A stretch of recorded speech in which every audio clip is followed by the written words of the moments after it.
libre, nakakasalamuha ang iba't ibang klase ng tao. Ang sarap maging flight attendant.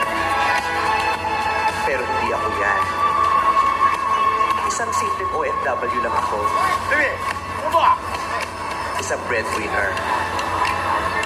Asan ba yun si Bambi kasi? Gusto ko, ano tayo talaga mag-ayos na itong palikpayan box niya?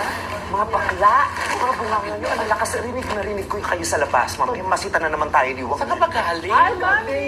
Hi, Mrs. Chen. That payment! Sheshe.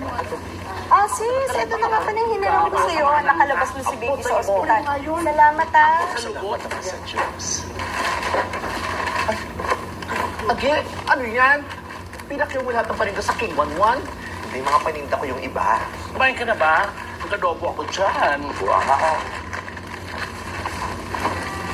Para ka na naman. Saan ka na nga? Di ba binili mo sa sarili mo yan? Di ba sasama mo dyan?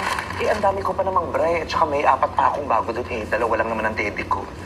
Kasi yun doon sa hipag ko.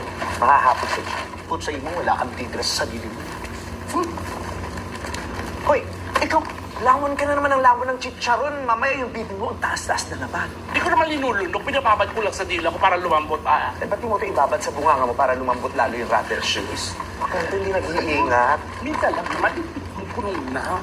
Agi, sasabog niya ang kahon mo. Huwag mo na ipaglaban yan. Nandito ako sa Taiwan dahil sa isang pangako.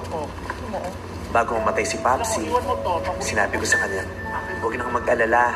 Ako bahala kay Mapsi at sa mga kapatid ko. Bambi, pabili naman ako isang shampoo. Teka. Ilang taon na rin ako dito. Walang uwian. Mahirap kalaban ng homesickness. Pero pag umuwi naman ako, mas mahirap kalaban ng gutom. Ambe! Ang kagit! Hindi mo ko ginising. Eh, mukha mo kasi mukhang 30 years ng puyat. Naawa naman ako sa'yo. At saka uminom na lang kayo nila Mika kagabi, no? Ano yan, Pag kayo hindi na rin. Oh, hinaw. Aga-aga, sermon. Mag-enjoy ka rin kasi. Hindi puro trabaho ka lang. Dito sa Taiwan, dapat all around ka.